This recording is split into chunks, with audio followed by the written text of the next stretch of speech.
ಜಿಲ್ಲಾ ಕಾಂಗ್ರೆಸ್ ಅಧ್ಯಕ್ಷ ಗುಂಡ ಅಂತ ಪದ ಬಳಸಿದ್ದು ನಿಜ. ಆದರೆ ನಿನ್ನೆ ದಿವಸ ಈತ ನನಗೆ ಏನಂತಾರೆ, ಸಾಮಾಜಿಕ ಜಾಲತಾಣ ಹುಚ್ಚಿರಿ ನಿನಗೆ. ನಾನು ಇವತ್ತಲ್ಲ, ಇಡೀ ರಾಜ್ಯದಲ್ಲಿ ಸಾಮಾಜಿಕ ಜಾಲತಾಣದಲ್ಲಿ ಅತಿ ಹೆಚ್ಚು ಅನುಯಾಯಿಗಳು ನನಗಿದ್ದಾರೆ. ಫೇಸ್ಬುಕ್ನಲ್ಲಿ ಅದಾರೆ, ಇನ್ಸ್ಟಾಗ್ರಾಮ್ನಲ್ಲಿ ಅದಾರೆ, ವಿತ್ ಟ್ವಿಟ್ಟರ್ನಲ್ಲಿ ಅದಾರೆ. ನಂದೇ ಆದ ಒಂದು ಈ ಕ್ಷೇತ್ರದ ಜನ ನನ್ನ ಆಯ್ಕೆ ಮಾಡಿದರೆ ನಂದೇ ಆದ ಗೌರವ ನನಗಿದೆ. ನಾನು ನಿನಗೆ ಕೇಳ್ತೀನಿ, ನಮ್ಮ ಕಾರ್ಯಕರ್ತರು ಮುಖಂಡರು ಎಷ್ಟು ಜನ ಕೊಡ್ತೀವಿ ಗೊತ್ತಿತ್ತಾ? ಇವತ್ತಲ್ಲ, ಕಳೆದ 15-20 ವರ್ಷದ ಗುಂಡಾಗಿರಿ ಮಾಡ್ತಾ ಬಂದಿರಿ. ನೀನು ಪಟ್ಟಿ ಬಿಡುಗಡೆ ಮಾಡ್ತೀನಿ, ಯಾರ್ಯಾರಿಗೆ ಎಷ್ಟು ಹೊಡಿದಿ, ಎಷ್ಟು ಜನರಿಗೆ ಹೊಡಿದಿ ಅಂತ ಹೇಳು.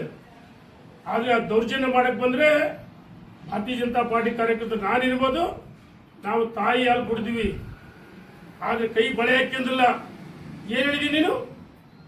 ಭಾರತೀಯ ಜನತಾ ಪಾರ್ಟಿ ಸಭೆ ನಡೆಯುವ ಅಲ್ಲೇ ನುಗ್ಗಿ ಕೊಳಪಟ್ಟಿ ಹಿಡಿದು ಹೊಡಿದಿ ಅಂತ ಹೇಳಿದಿಲ್ಲ.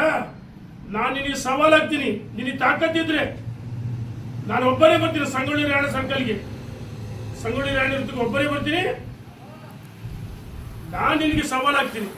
ನೀನು ನನ್ನ ಕೊಳಪಟ್ಟಿ ಹಿಡಿದ್ರೆ ನಾನೇನು ಕಡ್ಡಕಾಯಿ ತಿಂತೆ ಅಂತ ಮಾಡಿದೀಯಾ?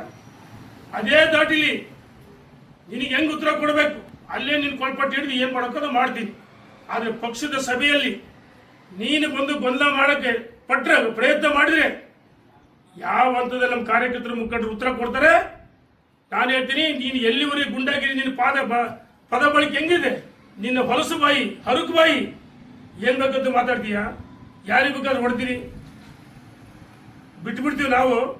ಇದು ನಡೆಯಲ್ಲ ಅಂತೇಳಿ ನಾನು ಎಚ್ಚರಿಕೆಯನ್ನು ಕೊಡ್ತೀನಿ. ಇನ್ನು ಮುಂದೆ ನಾನು ಇದೇ ಕೊನೆ ಉತ್ತರ ನಿನಗೆ. ನಾನು ಉತ್ತರ ಕೊಡಲ್ಲ. ನಮ್ಮ ಪಕ್ಷದ ಕಾರ್ಯಕರ್ತರು ಮುಖಂಡರು ಯಾವ ಸಂದರ್ಭದಲ್ಲಿ ಯಾವ ರೀತಿ ಉತ್ತರ ಕೊಡಬೇಕು ನಿನಗೆ ಕೊಡ್ತಾರೆ ಅಂತ ಹೇಳಿ ಇಚ್ಛೆ ಪಡ್ತೀನಿ. ಧನ್ಯವಾದಗಳು.